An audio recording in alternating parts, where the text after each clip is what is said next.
Hello, namaste. Thank you for inviting me here to the conference on Hindu phobia, sponsored by the Hindu Students Council. It's a very important topic, and identifying and combating Hindu phobia in academia is something that I've been interested in for about 30 years. You may say, how did she have 30 years talking about Hindu phobia? And I can tell you a little bit of my history, my biography. When I was 18 years old, I arrived in India without having planned to be there. I just was hitchhiking around Europe. My mother sent me to Europe for a high school graduation present, and I just was somehow ended up in India. And I've often said it's just peachly janam ki cheez hai, because it must have been just like past life thing, you know. Suddenly I'm in India. I didn't have much money, and immediately I met S.N. Goenka, who taught Vipassana meditation, and I took meditation courses, and I loved it. It was like washing all the past away, and then very luckily I met my guru named Piroli Baba, and this really solved a lot of my problems, because as a child I had kind of fallen away from Christianity because it didn't make sense to me. I had so many problems with it. My mother was a Roman Catholic and my father was a Southern Baptist, and so I used to think I covered both ends of the spectrums. I mean, I can't be more Christian than that. And then one day I was at vacation Bible school at my grandparents' house, and they passed a cup around to save the souls of the poor little papist children. And I didn't raise my hand and say, hi, I'm a papist. I knew that papist was an insult for Catholicism. And so I got home and I asked my mother, how come the Baptists think the Catholics are going to hell? And she said, well, the Catholics also think the Baptists are going to hell. So I was stunned. It didn't make sense. You know, Jesus loves us all. We're all going to heaven forever and ever with him. And so then I had a dream about this pygmy in deepest, darkest Africa. He lived in a tree. And I didn't know anything about pygmies or Africa, but it was a dream after all. And he did such good things for the community. He was like a healer and loving and caring and giving things, and just like Jesus. And so I went to catechism class and I asked the nun, I told her about the dream and my pygmy, and I said, he'll go to heaven when he dies, won't he? He was such a good guy. He never sinned, and he was loving and caring and generous. And she said, well, is he a Christian? I said, no, he never had a chance to become a Christian. She said, well, then he has to go to hell. And she said, nowadays there's roads everywhere, there's churches everywhere. I said, no, he lived in Africa. She said, well, I'm sorry, if he's not a Christian, he can't go to heaven. So then I started to cry. And she, I guess, took pity on me, said he can go to purgatory until Jesus comes back on the day of glory, second coming, and then he'll take him up to heaven with him. Well, I wasn't satisfied with this. And so I went back to my mother and we talked about it for a while, and she said that I could become an agnostic if I wanted to be. And I didn't, and so she explained what that was. And so then I kind of started reading the beat poets, Allen Ginsberg, and I found Thomas Merton, but I was too young to really understand all this. And then within a couple of years, I was in India, and I recognized it. I remember so well the first day I crossed into India. It's like I knew I'd been there before. And then one day, my guru called me to him. He said, RamRani, that's the name he gave me, RamRani. And he said, when you go back to America, go to the university and study about India and help to make Hinduism better understood and respected. So then I had a mission in life. So when I went back to America, I went to the University of Texas at Austin, and I in 1975, and I got a degree in Indian civilization and literature. And one of my professors was Raja Rao. He was an Indian author, a Vaishya Vedantist. He wrote his first book in English. He's from Karnataka, but he wrote a book in English called Kantapura in 1938.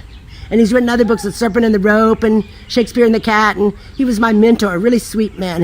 And I'm still friends with his wife. He's passed on now. But anyway, so after I got my degree with honors at the University of Texas, my BA, I got married and had kids, and so I knew I had to go to graduate school if I was going to fulfill Maharaji's command to me to make Hinduism better understood and respected. So I waited until my kids were older. In that meantime, I taught high school.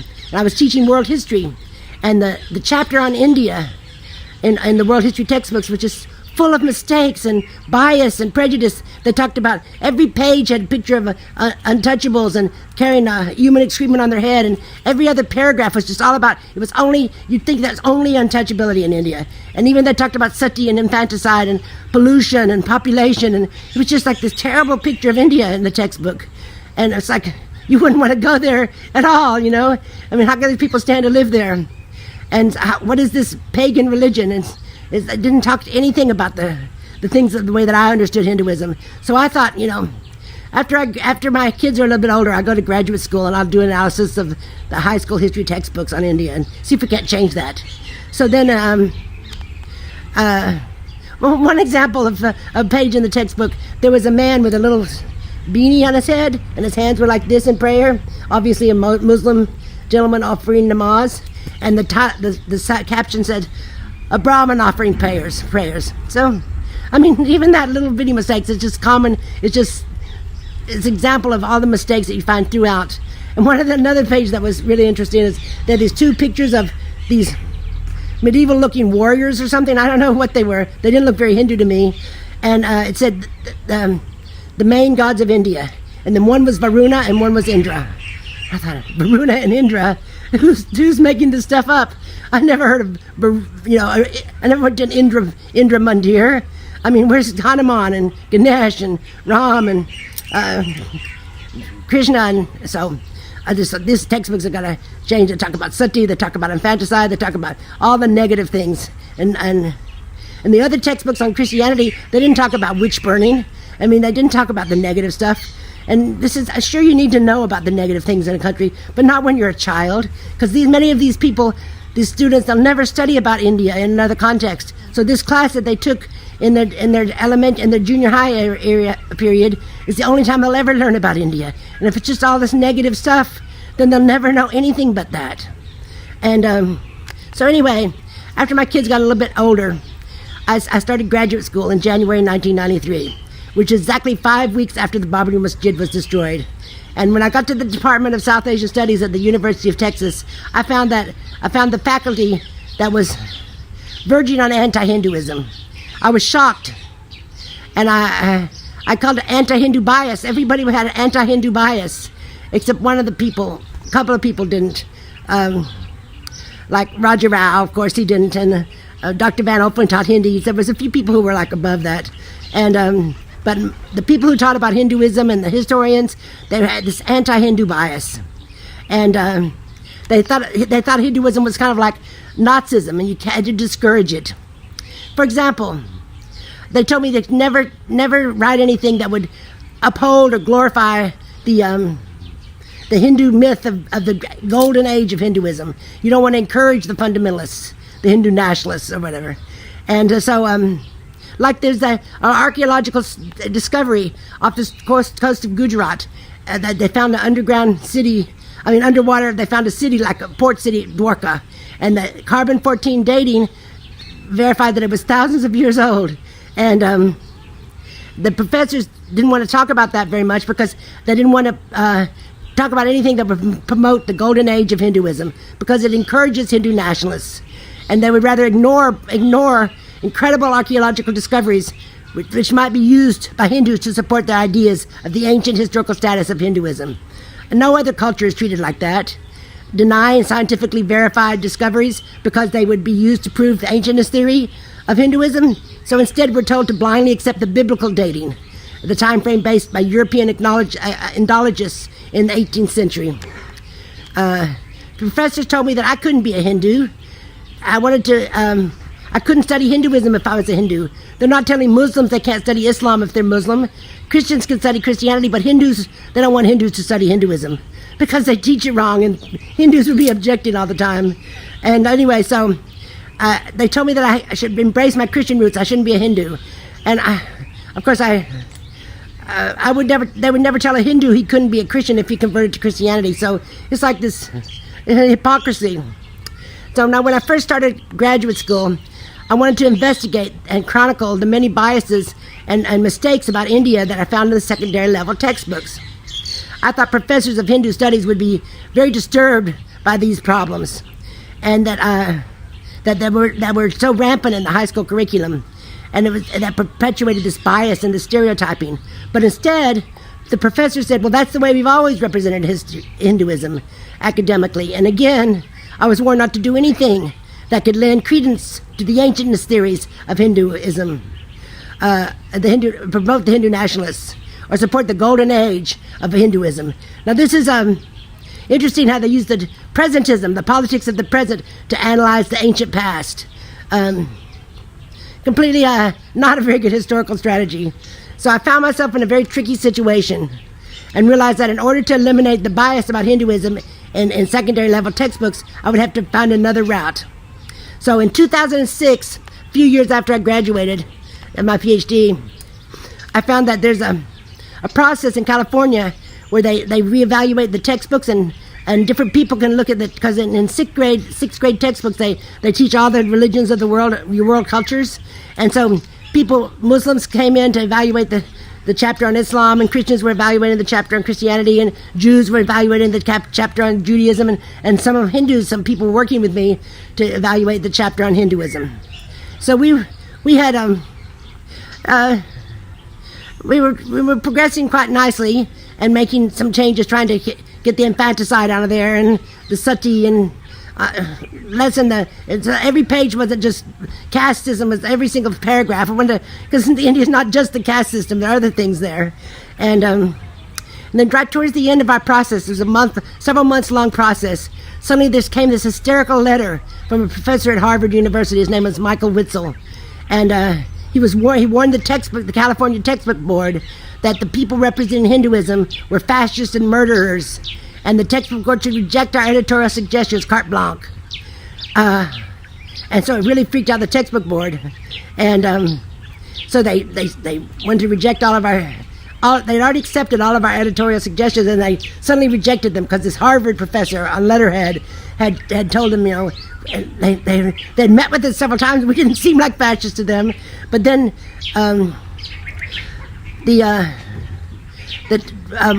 Michael Witzel brought in all these Indians that were living in Colorado Springs, which is Indian Christians, and he brought them in to speak against the editorial suggestions we had made about Hinduism. And these are Indian Christians, and they're biased against the Hindu narrative anyway. These particular ones were. And so the textbook board didn't know that they were Christians. They weren't Hindu. And so this is like, manipulation of the situation. So we got to keep some of our editorial suggestions, but it was really kind of a shock that this happened. No other scholars, nobody wrote letters to the Jewish scholars and accused them of horrible treachery. They didn't write letters no one wrote letters about the Islamic scholars who were working on the books. They weren't accused of all this, baby killing and things. So anyway,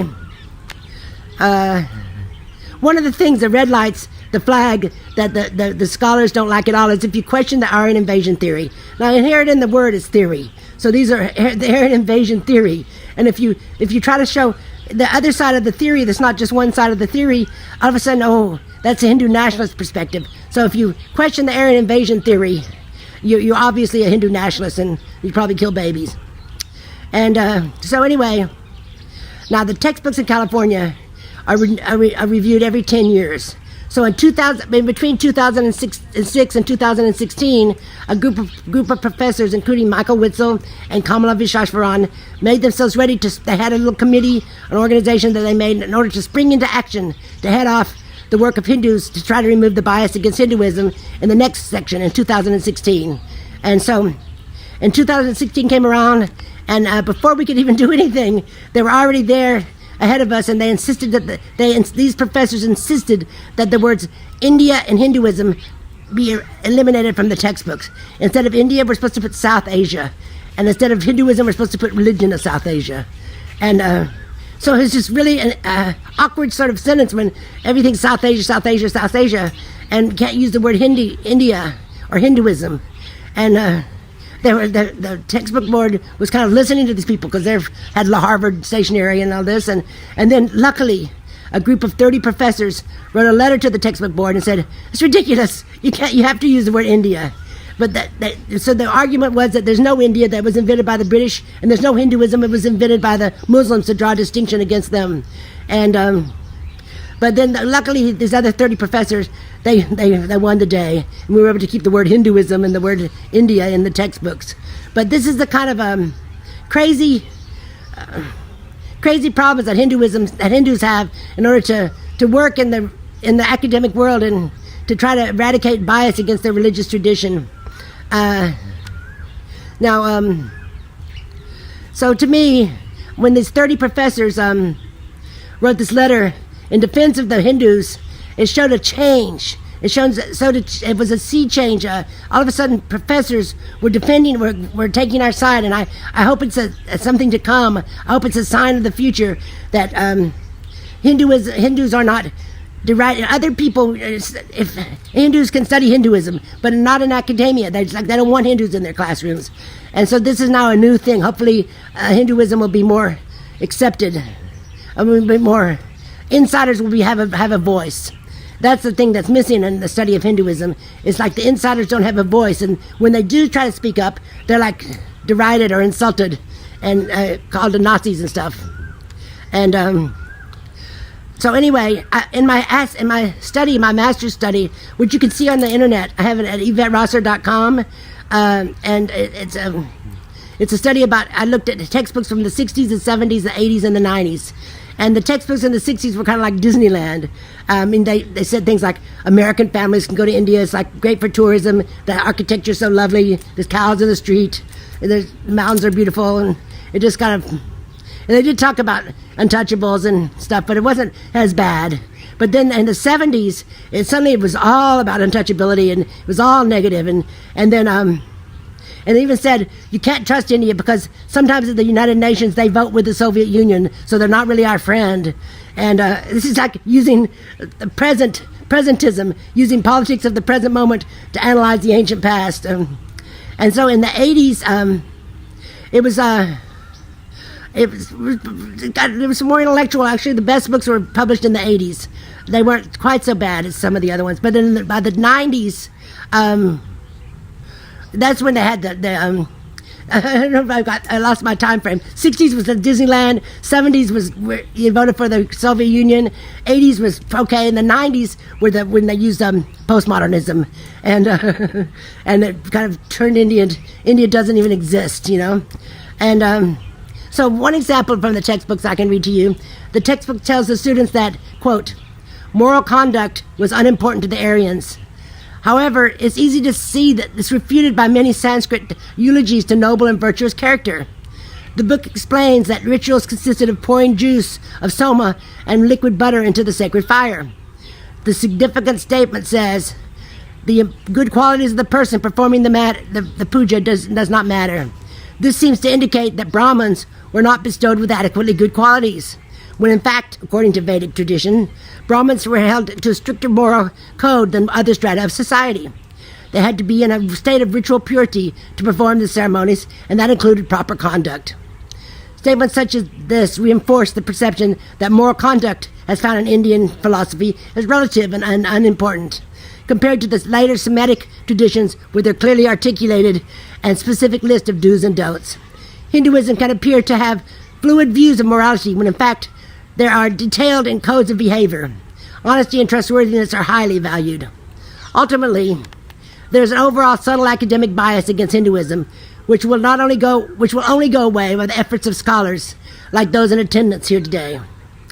I often ask myself why. Why this Hindu phobia in academia?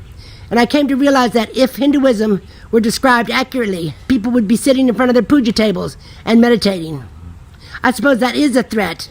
And therefore, there is the strange Hindu phobia, where they just want to show the negative side of Hinduism, and not bring out the really uplifting, positive, self-affirming, experiential side of Hinduism. So now I'm here in full circle back at that Hindu Students' Council, because in 1996, when working on my master's thesis, I investigated the content on India and American social studies textbooks. And one aspect of my analysis was a survey I gave to 70 Hindu students at UT Austin. And they were members of the Hindu Students' Council. I asked them to describe what they had been taught about India in their social studies text classes, and some of the answers were quite amusing. You can see it on the document on my website, YvetteRosser.com.